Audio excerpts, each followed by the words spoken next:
So Renault have announced they will be leaving F1 at the end of the 2025 season, leaving Alpine, who are currently the only team running the Renault engine, without a supplier for 2026 when the new regulations kick in. They've made a statement on why they decide to leave F1, and amongst all the controversy and backlash regarding the factory and the employees striking, they still came out with this statement and went through with it, and it's a little bit confusing, especially when you consider their history in F1. So I want to recap Renault's legacy and record in F1, as well as talk about the last few seasons and why inevitably they decided to leave F1. The situation kind of feels like when someone resigns from their position knowing that they'll be fired soon anyways, as we have heard throughout the year that Alpine was having negotiations with Mercedes to supply them from 2026 onwards, but that could have just been negotiations as a result of the impending departure of Renault from F1. So we don't really know what came first, the chicken or the egg here, who was going to leave who first, but it doesn't really matter. Let's get started with what Renault said is the reason they're leaving, and a recap of the last 3.5 seasons they've had with Alpine running the Renault engine. And after that, we'll take a look back further at their previous history before Alpine. So let's get started with the Newsweek article. Renault finally announces huge Alpine F1 change despite significant backlash. And the backlash we're talking about is the employees. They've pretty much been going on strike since they've heard anything about the factory possibly being closed or changed, and the team leaving F1 and not being an engine supplier anymore. So what they said was Alpine's management confirms its project to transform the site into a center of engineering and high tech excellence by late 2024. Whatever the hell that means, you know what I mean? Essentially, they're saying they're turning it into a hypertech Alpine center, and it's a key to Alpine's development strategy and more broadly to the group's whatever. That's just a bunch of word salad. I'm not going to read that. Pretty much, they're trying to focus more on their sports cars and the Alpine brand, and I guess they think that'll be better. I don't know. They're saying Renault is saying that they decided to make this change and that they wanted to close down their only remaining spot in F1 and go into this. I don't buy it honestly. Um, I don't buy it, but they've had such a strong history, not only as a constructor, but well, maybe yeah, good and bad as a constructor, but as an engine supplier too. Plenty of drivers and constructors championships as we're going to go through. So it's kind of confusing that I mean that seems like a pretty big part of their brand. I know they sell a lot of cars, internationally, but it just seems weird. So back in 2021, we saw Renault to rebrand as Alpine F1 team, and the top headline here is Renault are here to stay in Formula One, but they race under a new name and under new colors. I guess they're not here to stay, okay? Because it's only been 3.5 years now. It's going to be 4 or 5 years by the time they leave, and that are they going to be gone forever? I mean, who really knows at this point? But it's a little confusing. So let's go back to 2021 when they did start with Alpine, and they had a pretty firm fifth place. They're pretty firmly in the middle of the field. They were only a couple points ahead of AlphaTauri, but the next highest in seventh place was Aston Martin at that point. So they were firmly in the middle of the field, pretty far behind the top four pack, but they were a good midfield team. That's nothing to be upset about for Alpine, right? 2022 comes along, and they're in fourth place now, ahead of McLaren. Who would have thought that, right? Pretty firmly in fourth place too. And again, the top three teams are far separated from everybody else, but that's not too bad to be firmly in fourth place.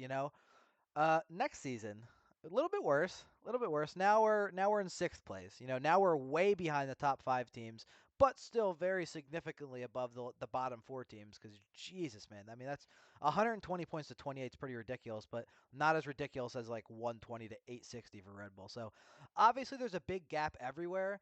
But that's to be expected, and where they're at for those 3 seasons is not bad at all. The problem is kind of becoming this year, and not only are they in ninth place with only 13 points with 6 races left, they've just had a lot of reliability issues, specifically recently too, which makes it even worse.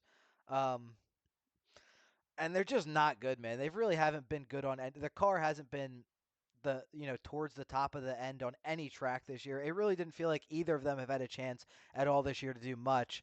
Um, the one chance they probably had was like Monaco, and then Ocon crashes into him. But so those are the last 3 seasons. Or the last 3.5. I want to go through the history of Renault as a constructor, as you can see here, as well as a supplier, as you can see for the rest of the teams here. All the gold here. I mean, quite a few championships here. Obviously, Alonso going back to back in 2005 and 2006. On Williams, I mean Williams, they had what is this? 1, 2, 3, 4, 5, 6, 7 years on Williams in a row where they were top one and two as a constructor. Obviously, that's like 30 years ago at this point, but that's still pretty impressive, right? We have the stint with Red Bull 2009, 10, 11, 12, 13, 14, all top two, and then a little bit of a break to 2016. But I mean, Vettel went on a run here. He won 4 in a row here, and then Ricardo came in afterwards. And, that's, again, really impressive. With Benetton, they had Schumacher and Johnny Herbert first place in 1995. 95, they had first place and second place in the constructors with their engine. So, again, obviously that's 1995, and it's 30 years ago. But it's just the fact that they have that strong of a, oh, you can't even see this over here. The fact that they have that strong of a history just kind of confused you why they would want to leave F1. I mean, I'd have to look back at other constructors and compare, but there can't be many that are too close, and have this deep of a history going back to 1977. I mean, not only is it a strong history, but they've been one of the older, suppliers, and to just throw it away now just seems kind of weird. And they're saying it's, oh, it's in the best interest of the company. Well, they're getting roasted for it for the employees, and now they're not going to have anywhere in F1 any kind of representation anymore. And they're like one of the biggest, oldest names in F1, and now it's going to be nothing. So, fortunately for Alpine, it looks like they will be going to Mercedes for 2026, which that's going to give them a big leg up, hopefully for them. Generally, Mercedes does very well at the beginning of the of the new regulations, and they are known for their engines, so that could give them a big leg up. Maybe they'll put them back in that 4 or 5 spot in the constructor, or hell, maybe even higher. Who knows? But it seems like at this point that they uh, they kind of knew going into this year that they weren't going to be with Renault and going into 2026. So again, it's like, what came first, the chicken or the egg? Did they say that they were going to leave first, or did Renault already tell them we're probably gonna stop this production line or whatever? It's a little bit confusing, and obviously Renault's going to say one thing, and Alpine might say another. I don't really think Alpine said much about it, but Renault were the ones that came out and made the statement about it, and they said that it was their decision to change it into a high tech engineering yada yada bullshit. It sounds to me like they had the impending doom coming. You know what I mean? They knew it was happening. So, as anticipated, Renault has confirmed decision to exit F1 as an engine supplier at the end of 2025, marking the end of the era for the French manufacturer. And all indications are that from 2026 onward, that Alpine will have Mercedes. And it says here in the article, I mean, it's just articles. Who knows how true it is? But it says a significant factor in Renault's decision to withdraw from F1 engine development is the team's intention to switch to Mercedes Powers unit from 2026 onwards. So that would make you think that Renault got wind of that and then said, okay, let's close up so that we don't get embarrassed. It's kind of like what's going on with Checo right now, bro. It's kind of like he doesn't want to go out on anybody else's terms because he doesn't want to be embarrassed by it. It's kind of like that, dude. They're like, oh, we're gonna go. We're leaving first. No, they didn't tell us they don't want us. We don't want them.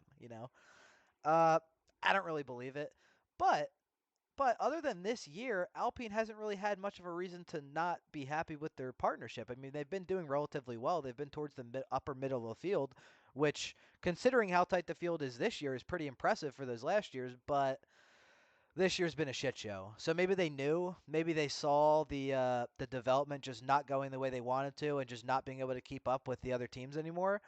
But it's a little bit confusing. I don't know. It's going to be really tight under the new regulations, and Mercedes have a history of coming out strong. And if history repeats itself, Alpine could go from literally P9 to like the top 4 teams again. Who knows? I don't think any. Well, who knows? That's what's going to be exciting. Who knows if any of those top 4 teams? They seem like it's a dominant top 4 now, but who knows when the new regulations come in? There's going to be a lot of surprises, and there's a lot of teams in different times in their life cycle of their team, right? Like Red Bull is essentially having to rebuild now because they're losing all of their big pieces.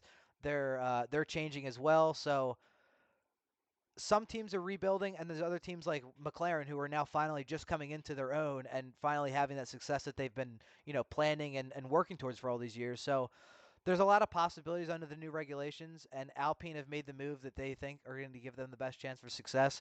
And let me know what you guys think down in the comments. Is Alpine making a good decision here? And who said what first? Did Alpine want to leave Renault, or did Renault want to leave Alpine? Because that's I don't believe Renault. Okay, I'll just say that. So let me know what you guys think. Like the video if you like the video. Subscribe, and I'll be back with more F1 content over this. Oh, such a dry break. Such a dry another 3 weeks. But I'll be back with more content. Peace.